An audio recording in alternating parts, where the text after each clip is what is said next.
So in this video, we're going to be taking a look at the RushFPV video transmitter. These are the two latest ones from the company, and I also have the previous model, which I'm also using. So we're going to discuss my overall experience, and I'll also show you how to set these up if you don't know how. And we're going to talk about some of the features and why they're so great and why a lot of people are starting to use them now.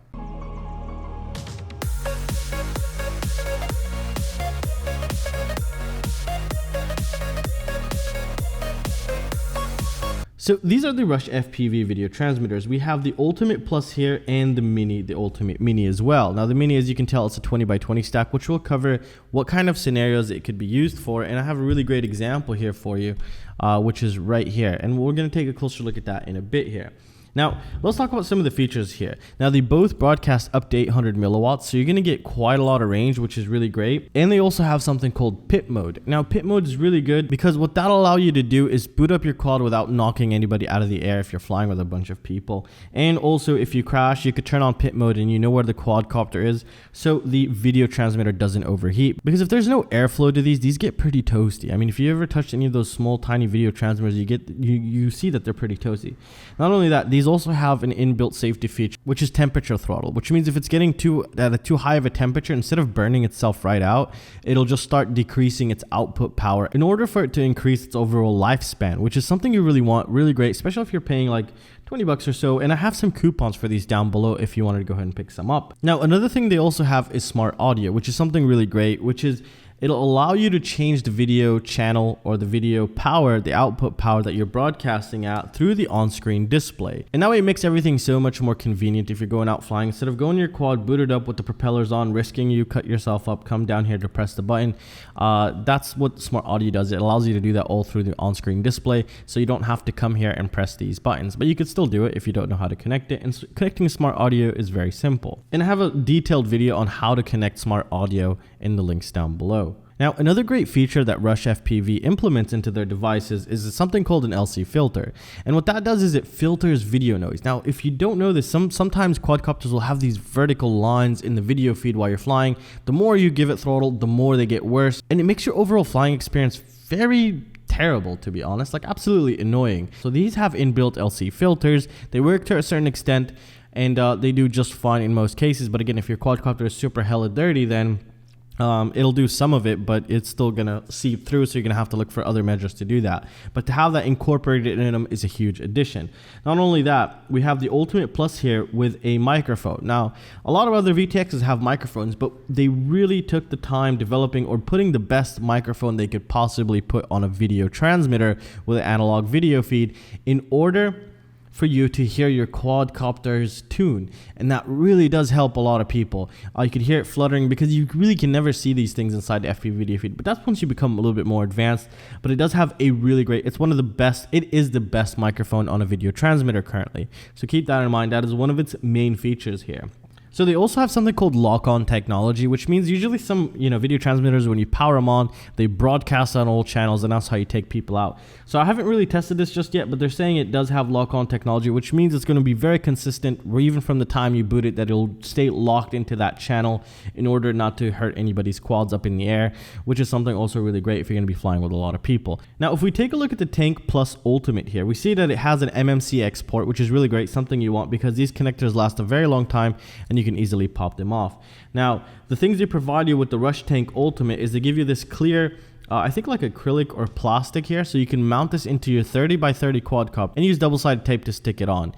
Or you could just, mount it anywhere flat on your quadcopter, but avoid these parts right here. So you'd probably want to use double-sided tape on this side to stick it somewhere instead of the bottom here, because this will cause a short circuit on the carbon fiber. And they also give us two buttons right here to change the power, and it's really great how far they're recessed in.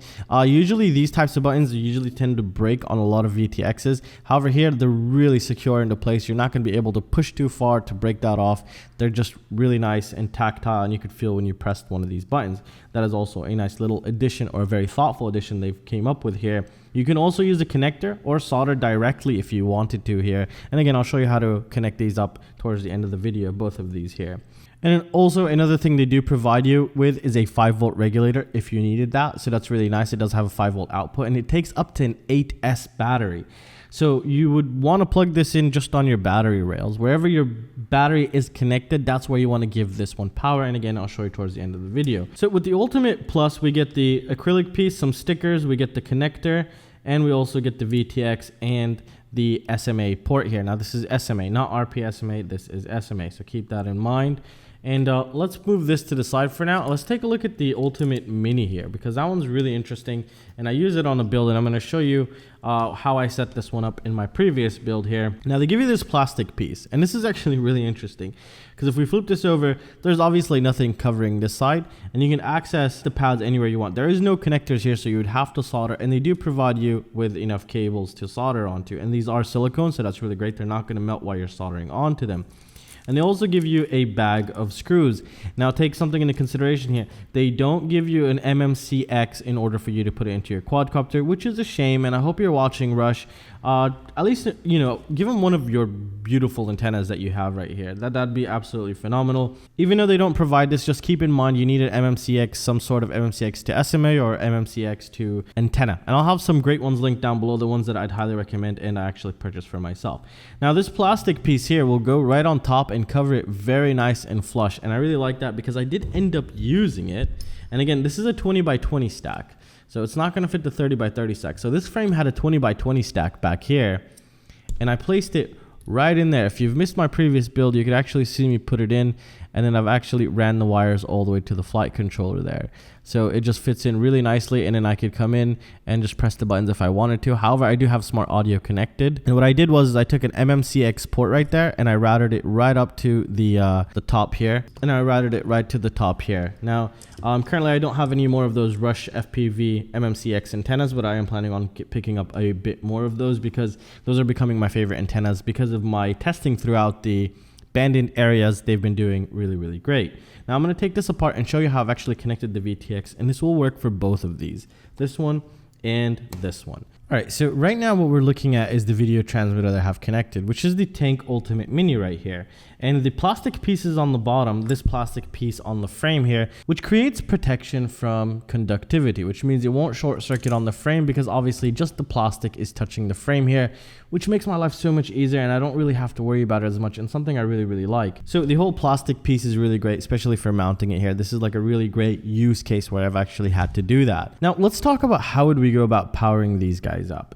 Now these guys take battery voltage. There's two types of VTXs in terms of power in the whole market. There's something that I call 5-volt VTX, and there's something that I call battery voltage VTX. And these are considered in the battery voltage VTX. Forget the 5-volt that they have on there, but it's all about the input. And how do you know this? Well, it'll tell you, you know, anywhere between 7 to 26 volts or 36 volts. And these are, I think, 7 to 36 volts or 38 volts. So these are battery voltage video transmitters, which means you can give them direct battery from wherever your battery is going to be connected. So you see, you just follow this Xt60 here, and then you see, oh, it's connected here. Then I would take the red wire positive and the black wire negative, and then I'd actually install them on the ground and the DC in on this one. So that's where I would give this one power. And this one is going to be the same thing. We have DC and ground. And now we've powered these guys. They have power. So it's really that simple. However, there's also something really interesting to take note of here. Some flight controllers like mine here has something called a 9-volt regulator. So I was able to power it off the 9-volt regulator. This will give me a much better chance of getting more beautiful video feed. But don't forget, these also have filtration inside, which is something really great. So the next thing we need the video line. Now the video line can work in two ways. You can do direct connection between the camera's yellow wire all the way to the vid line right here, the vid pad right here. You would solder that there and you can get direct video footage. However, a lot of us like to have the video get routed through the flight controller, and the reason for that is because it gives us this on-screen display with all this useful information like battery voltage, sometimes even temperature, and all these types of things, GPS location if you're running GPS. So where you'd want to get the video most of the time is look at your flight controller, find a VO pad, which means video output, find a VTX pad, which means video transmitter, or sometimes even a vid pad. But if you have a vid pad, then take note, make sure the other pad is going to be cam or something, because the vid could also be cam. So yeah, just look for video output, VTX, and VO, and that's where you would take it. So for example, on this flight controller here, the white wire is VO. And what I've done is I've routed it under the flight controller, under the ESC, and all the way here to the vid. And that's where that's being connected right now.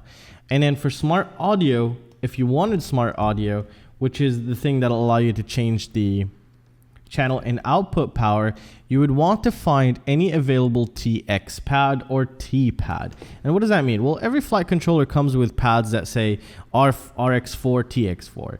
And if you find RX4 and TX4, consider those as one USB port. For example, the receiver, for example, is connected on RX3 or R3, depending on your flight controller. It could have the X or it cannot have the X. So if you're connected on the receiver, that's controlling the quadcopter on RX3, you'll find that TX3 is open. But if you went to go put it there, it won't work because you have to simulate like, okay, that's it. That full USB connection of UART3, they're called UART3 or USB 3 is completely taken. So I have to find an opened TX pad with the same number R pad open, not being used in order to use that. So for example, here we had T4, so TX4, and then once I find T4, I'm gonna look around the board here and make sure I'm not using the R4, which is the opposite of it. And what's really nice, the R4 is right there and it's not being used, so that will work beautiful for smart audio. Now to configure it into Betaflight, you just go to something called the ports tab, find the UART number, so here the T4, so we would find UART4, make sure everything is disabled except the last part. You would click on the drop down box and it'll say TBS smart audio, enable that, then click save, and now you have smart audio. Now, and again, I have a full video on how to do that stuff, which I'll have linked down below. So the T number would go all the way to the smart audio pads on the video transmitters. For example, here would be the SA, which stands for smart audio. And on this one, also the same thing, smart audio. So this would connect to a T pad on your flight controller in order to control it through the on-screen display. But you don't need to do that. And you can just come here and press the buttons to change the channel and also the power, and you'll be good in that perspective. Now, the overall experience with these video transmitters is really great. I mean, I haven't had a single issue, and when I do my FPV Fat Shark module testing, I'm actually using this setup because I trust it the most, and it's just become so reliable and just such a pleasant to use. I don't have to worry about the antenna, it's just mounted securely. And just everything about it screams high quality. And I've crashed and I've left it there for around 15 minutes or so, and the thing didn't even overheat, which is something really great and something you want. So we do have the temperature throttling, and it has a lot of little safety features that are really great. Not only that, their customer support is absolutely phenomenal, and they will take great care of you. Now, if you also take a closer look at the packaging, it'll even tell you when the QC passed. They do really great quality control in order for you not to have any issues out of the box and to have a great experience. And every single time I've actually set these up, I've had a great experience. And well, that's it, guys. I'll have these linked down below. I'll have some coupons for you also. I did use them in the field. They're really great. And I'll have a complete video on these of the flight footage and everything in a later video. Right now, I just wanted to do a setup guide, talk a little bit my experience, and to kind of show you their new products, which are really great. And this is considered the premium video transmitters that are currently in the market right now. And I'll leave it at that, guys. I'll see you in the next one. Peace out.